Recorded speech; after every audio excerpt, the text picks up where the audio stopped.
জয় গুরু, জয় শ্রী শ্রী মহেশ্বরনাথ বাবাজির জয়, জয় শ্রী গুরু বাবাজি বা শ্রী শ্রী মহাবতার বাবাজির জয়।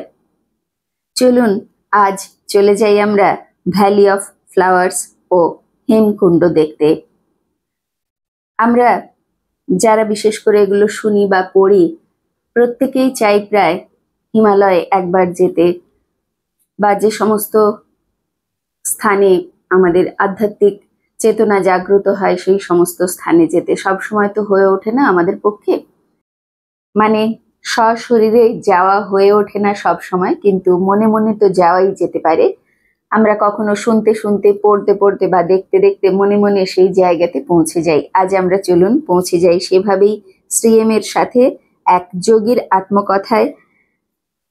সেখানে উনি শ্রী গুরু বাবাজি, ওনার শ্রী গুরুদেব শ্রী শ্রী মহেশ্বরনাথ বাবাজির সাথে চললেন ভ্যালি অফ ফ্লাওয়ার্স ও হেমকুণ্ড। 26 নম্বর অধ্যায়। আজ এক ঠান্ডা সকালে বাবাজি আর আমি পাণ্ডুকেশ্বরের কাছে গোবিন্দঘাটের দিকে রওনা হলাম। এইবারে আমার নিজেকে উপযুক্তভাবে তৈরি মনে হলো, আর বাবাজির দ্রুততার সাথে পা মিলিয়ে চলতে পারলাম। আমার আর জুতোর দরকার পড়ছিল না। গুরু ও শিষ্য দুজনেই খালি পায়ে হাঁটতে লাগলাম। মানাপাশের কঠিন রাস্তার কাছে এটা প্রায় বাচ্চার খেলার মতো ছিল। আমি যখন খাবার পাওয়া যাবে তখনই খেতে শিখলাম, এবং প্রয়োজন পড়লে দীর্ঘ সময় না খেয়ে থাকতেও শিখলাম। রাত্রি মন্দিরে অথবা পথের ধারের ধর্মশালায় রাত কাটিয়ে 3 দিনে আমরা গোবিন্দঘাট পৌঁছলাম। সেই রাত্রিটা আমরা গোবিন্দঘাটের গুরুদুয়ারাতে কাটালাম। শিখদের গুরুদুয়ারার একটা বিশেষত্ব হলো যে সেখানে যে কেউ 3 রাত্রের জন্য থাকতে পারে, আর প্রয়োজন পড়লে বিনামূল্যে খাবার ও কম্বলও ব্যবহার করতে দেওয়া হয়। পরদিন সকালে আমরা ঘাঙ্গারিয়া অবধি 14 কিলোমিটার হাঁটা শুরু করলাম। বেশ খাড়া চড়াই, আর পাশে পাশে চলেছে লক্ষণ গঙ্গা। পথে ভন্দর নামের একটি ছোট গ্রাম পার হলাম। গ্রাম শেষ হওয়ার পর রাস্তা নিচের দিকে নামতে লাগলো। এবার নদীর ধার দিয়ে চলা সম্ভব হলো। বাবাজি চুপচাপ প্রাকৃতিক দৃশ্যের সৌন্দর্য উপভোগ করছিলেন। অনেকক্ষণ আমাদের মধ্যে কোনো কথা হলো না, কথার কোনো প্রয়োজনও ছিল না। এ এক আনন্দময় নীরবতা। বিরল জাতের ফুল দেখা যেতে শুরু হলো। বাবাজি মৌনতা ভাঙলেন। উদ্ভিদ বিজ্ঞানীর মতো ফুলগুলির দিকে হাত দেখিয়ে বলতে লাগলেন, ওটা হলো কোবরা লিলি, আর ওই হলো সূর্যমুখীর মতো যেটা, সেই ফুলটি হলো ইমেলা। খাড়া চড়াইয়ের শেষ ভাগটুকু পার করে আমরা ঘাঙ্গারিয়া পৌঁছলাম। একটা ছোট পুলের ওপর দিয়ে লক্ষণ গঙ্গা পার করলাম। এই লক্ষণ গঙ্গার উৎস হলো হেমকুণ্ড ঝিল। এখান থেকে ডান দিকের পথটি চলে গেছে সমুদ্র তট থেকে 15,000 ফুট ওপরে হেমকুণ্ড সাহেবে, আর বাঁ দিকের পথটি চলে গেছে ভ্যালি অফ ফ্লাওয়ার্সে। আরো ওপরে পুষ্পবতী নদীর ওপর তৈরি একটি ছোট লোহার পুল আছে। এই নদীটি সশব্দে নেমে এসে লক্ষণ গঙ্গায় মিলেছে। ইতিমধ্যে বাবাজি যেমন বলেছিলেন, সেই নীল পপি দেখা যেতে শুরু করেছে। আমরা পুল পার হয়ে একটা সরু রাস্তা ধরে উঠতে থাকলাম, যতক্ষণ না একটি হিমবাহের অবশেষের কাছে পৌঁছলাম। হিমবাহ পার করে 3 কিলোমিটার মতো ওপরে উঠলাম এবং একটা কাঠের পুল পার করে উপত্যকায় প্রবেশ করলাম। জায়গাটির সৌন্দর্য আমাকে অভিভূত করলো। এই রকম বিস্তীর্ণ কোনো কিছু আমি একেবারেই আশা করিনি। যেখানে যত দূরেই চোখ যাচ্ছে বিভিন্ন রকমের ফুলের বিস্তীর্ণ উপত্যকা, যেন কোনো দেবী নিজের হাতে বেছে বেছে তাদের নিপুণভাবে সাজিয়ে রেখেছেন। বাবাজি আর একবার ফুল ও উপত্যকার সম্বন্ধে নিজের জ্ঞান দিয়ে আমাকে অভিভূত করলেন। এটি হলো হিমালয়ের বাল সম, বাবাজি বললেন। আর এই সাদা ফুলটি হলো হিমালয়ী হগ উইড। এই ঝালর ওয়ালা সাদা ফুলটি হলো সেই বিখ্যাত এডেল ওয়েইস, আল্পসের প্রতীক। ওদিকে দেখো, অন্যদিকে ওগুলি হলো ট্রেইলিং ব্লু, সুন্দর ফরগেট মি নট, নীল পপি, নীল জেরানিয়াম, আস্টার ওফ, কত রকমের ফুল! মানুষ এই লুকোনো স্বর্গকে খুঁজে পেল কি করে বাবাজি? অনেক দিন পর্যন্ত এই জায়গার কথা কেবল কিছু যোগী আর স্থানীয় মানুষেরাই জানতেন, বাবাজি বললেন। স্থানীয় লোকেরা বিশ্বাস করত যে এই স্থানে অপ্সরা এবং গন্ধর্বরাই বাস করে। আমার গুরুদেব শ্রী গুরু বাবাজি আমাকে এখানে আনতে ভালোবাসতেন। আরো ওপরে একটি ছোট গুহা আছে যেখানে উনি প্রায়ই যেতেন। চলো সেখানে গিয়ে চোখ খুলে ধ্যান করি। প্রকৃতির এই রকম অসাধারণ সৌন্দর্যের প্রদর্শন স্বর্গীয়। যে দৈবকে তুমি নিজের মধ্যে খোঁজো তা এইখানে তোমার চোখের ঠিক সামনে রয়েছে। শরীর মনকে শান্ত করে দেখো আর এই সুগন্ধি বাতাসে শ্বাস নাও। আর পৃথিবী কি করে এই স্বর্গের উপস্থিতি জানতে পারলো? এই প্রশ্নের উত্তরে বলি, ফ্র্যাঙ্ক স্মিথ নামে এক পর্বত আরোহী ও উদ্ভিদবিদ 1931 সালে এই উপত্যকাতে আসেন। তিনি এর সৌন্দর্যে মুগ্ধ হয়ে যান এবং উনি এর নাম দেন ভ্যালি অফ ফ্লাওয়ার্স বা ফুলের উপত্যকা। চলো সেই গুহায় যাওয়া যাক এবার। একটা সরু উপত্যকা যার দুদিক সাদা ফুলে ভর্তি, তার মধ্যে দিয়ে হাঁটতে হাঁটতে আমরা শৈলশিরার নিচে লুকোনো একটি ছোট গুহায় এসে পৌঁছলাম। আমার গুরু ও আমি এইখানে ধ্যানে বসেছি, বাবাজি বললেন। এখন তুমি আর আমি বসবো। আমরা সেই সুন্দর জায়গায় অনেকক্ষণ বসে রইলাম। বিবিধ রং আর কিছু নাম না জানা ফুলের নেশা ধরানো সুগন্ধে ডুবে বাবাজি নীরব রইলেন। কিছুক্ষণ পর আমি ধীরে ধীরে নীরবতা ভেঙে বললাম, আমি এখন ঈশোপনিষদে যা বলা আছে তার মানে বুঝতে পারছি। ঈশাভাষ্যম ইদম সর্বম।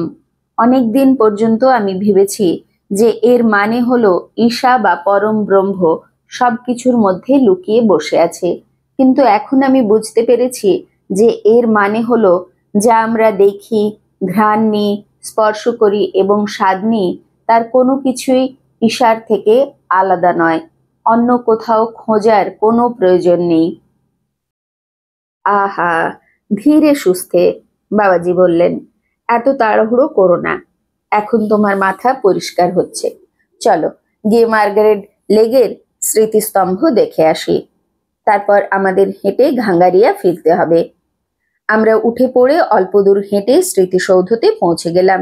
বাবাজি বললেন যে মার্গারেট লেগে এডিনবরার বোটানিক্যাল গার্ডেনের অর্থাৎ বনস্পতি উদ্যানের একজন উদ্ভিদবিদ ছিলেন। তিনি 1939 সালে ভ্যালি অফ ফ্লাওয়ার্স ঘোরার সময় পা স্লিপ করে অর্থাৎ পা পিছলে পড়ে গিয়ে মারা যান। স্থানীয় লোকেরা তাকে ওখানেই সমাধি দিয়ে দেন। পরে তার বোন এসে সেখানে একটি স্মৃতিসৌধ বানিয়ে দেন। সমাধিতে একটি পাথরের ওপর লেখা আছে, আমি ওই পাহাড়ের দিকে তখনই চোখ তুলে তাকাবো যখন আমার সহায়তা আসবে। আমরা যত তাড়াতাড়ি সম্ভব হেঁটে রাত হওয়ার আগেই ঘাঙ্গারিয়া পৌঁছলাম। বাতাস ঠান্ডা আর নির্মল। সেই রাত্রে আমরা বাবাজির চেনা এক রাজস্থানী সাধুর ছোট্ট পাথরের কুটিরে থাকলাম। মনে হলো তিনি বাবাজির প্রতি অত্যন্ত সম্ভ্রমশীল। তিনি আমাদের খুব যত্ন করলেন। পরদিন সকালে আমরা হেমকুণ্ড সাহেবের দিকে যাত্রা শুরু করলাম। হেমকুণ্ড সাহেবের চড়াই খুবই খারাপ। অনেক শিখ ভক্তদের দল উচ্চৈস্বরে ওয়াহে গুরু জপ করতে করতে বিশ্বাসের শক্তিতে ভর করে ধীরে ধীরে চড়াই ভাঙতে ভাঙতে এগিয়ে চলেছে।